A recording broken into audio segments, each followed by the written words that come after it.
Hello friends, आपका स्वागत है आपके अपने चैनल स्टडी स्टेप्स पर।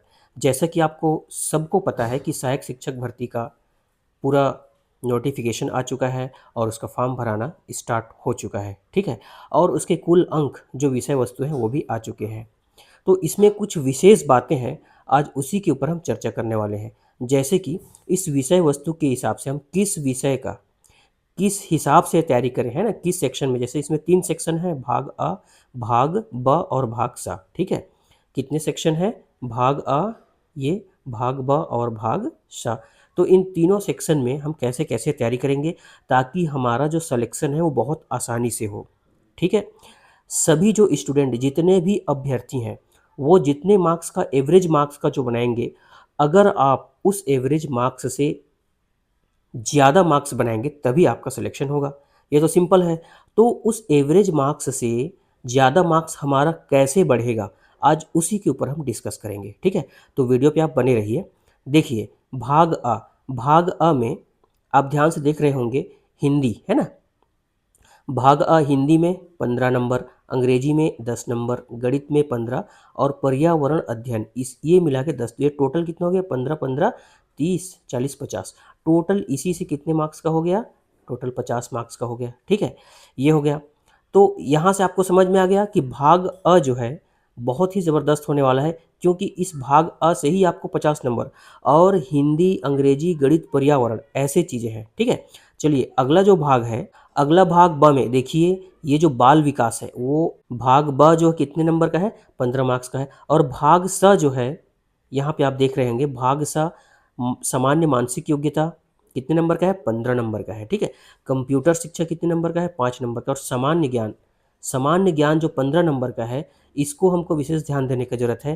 कैसे? वो मैं बता रहा हूँ। ये 15 नंबर का तो है, लेकिन इसका जो विषय वस्तु बहुत बृहद है। इसके अंदर आपको बहुत सारे कंटेंट, बहुत सारा टॉपिक पढ़ना पड़ेगा, तब जाके आप इस 15 नंबर को कवर कर पाएँगे। उससे अच्छा क्या है, आपको मैं बता देता हूँ, जितना भी इसमें जो बच्चे बनाएँगे, यानी कि एवरेज मार्क्स का बनाएँगे, उसको आप पहले समझिए। हिंदी बहुत सारे बच्चे बना लेते हैं, ठीक है? ये जो पर्यावरण अध्ययन है, बहुत सारे बच्चे इसको कवर करते हैं। बाल विकास शिक्षा शास्त्र भी बहुत अच्छे से जो एवरेज स्टूडेंट है वो कवर कर लेंगे, ठीक है? और कुछ हद तक सामान्य ज्ञान भी सभी बच्चे इसको कवर करेंगे। लेकिन आप इन एवरेज बच्चों से आगे कब निकलेंगे, वो आज ध्यान देने वाली बात है, ठीक है?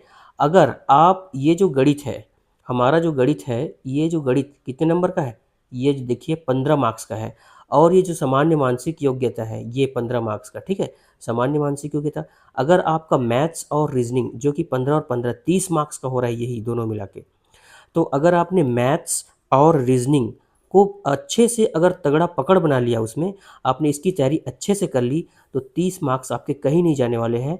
मैं ऐसा इसलिए कह रहा हूँ, क्योंकि मैथ्स और रीज़निंग ऐसा टॉपिक है जिसको आपने बना दिया तो रॉन्ग होने के चांसेस बहुत कम होते हैं, क्योंकि इसमें कॉन्फिडेंशियल एकदम कन्फर्म मार्क्स हमारा आता है, ठीक है? हमको पहले ही पता चल जाता है कि ये हमारा रॉन्ग नहीं है, कन्फ्यूजन की स्थिति बहुत कम होती है, ठीक है?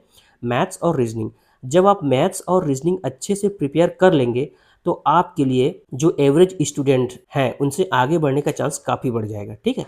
उसके बाद जब मैथ और रीजनिंग आपका अच्छे से प्रिपेयर हो जाएगा, तो आप आइए हिंदी में, अंग्रेजी में, पर्यावरण अध्ययन और जितने भी जो और टॉपिक हैं, जो मैथ्स और रीजनिंग से ईज़ी होते हैं, उन टॉपिक पे फिर आप अच्छे से फ़ोकस करिए। लेकिन आपको ज़्यादा फ़ोकस किस में करना है? मैथ और रीजनिंग। यही आपका सक्सेस का एक मूल मंत्र भी बन सकता है, ठीक है? आप मेरी बातों को समझ रहे होंगे कि मैथ्स और रीजनिंग जो कि सबसे टफ माना जाता है और अधिकांश बच्चे इसी में फँसते हैं। तो आपको इसमें फँसना नहीं है, इसीलिए आप इसके कॉन्सेप्ट, ट्रिक सारी चीज़ों को अच्छे से समझिए और इसकी तैयारी करिए। अगर इन दोनों चीज़ों पर आपने पकड़ बना लिया, तो आप मान कर चलिए कि आप इस बार शिक्षक ज़रूर बनेंगे, क्योंकि इन दोनों को अगर आपने पार कर लिया, तो निश्चित ही एवरेज स्टूडेंट से आप आगे आएँगे और जैसे ही एवरेज स्टूडेंट से आप आगे आएँगे, तो आप सिलेक्शन के रास्ते पे पहुँच जाएँगे। ठीक है फ्रेंड्स, यही मेन टॉपिक था जिसको आज हम चर्चा करने आए थे, ठीक है? तो ये 100 नंबर टोटल है, इसमें आप टारगेट बनाइए कि 70 प्लस, मैंने कम बोला हो, 80 प्लस का टारगेट बनाना है। तो सबसे पहला टारगेट आपका होना चाहिए मैथ और रीज़निंग, तब जाकर आप जो है इस कॉम्पिटिशन के भीड़ से आगे निकल पाएँगे, ठीक है? चलिए, तो आज की वीडियो में बस इतना ही। आज का वीडियोस आपको पसंद आया तो वीडियो को लाइक कर देंगे, और पहली बार चैनल पर आए हैं हमारे, तो ये हमारा चैनल आपके लिए बहुत यूज़फुल होने वाला है, तो चैनल को सब्सक्राइब करके रखें। मिलते हैं ऐसे ही नेक्स्ट वीडियो में, तब तक के लिए जय हिंद, धन्यवाद।